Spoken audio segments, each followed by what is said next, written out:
Hello, I saw your question in the email. You can do this by hand or Stat Cruncher with the calculator. You specifically mentioned Stat Crunch in your email.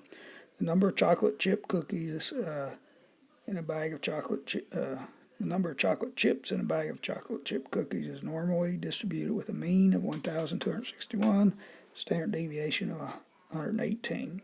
So I clicked on Stat and Calculators and picked the normal calculator. So you click Stat, Calculator is the first option.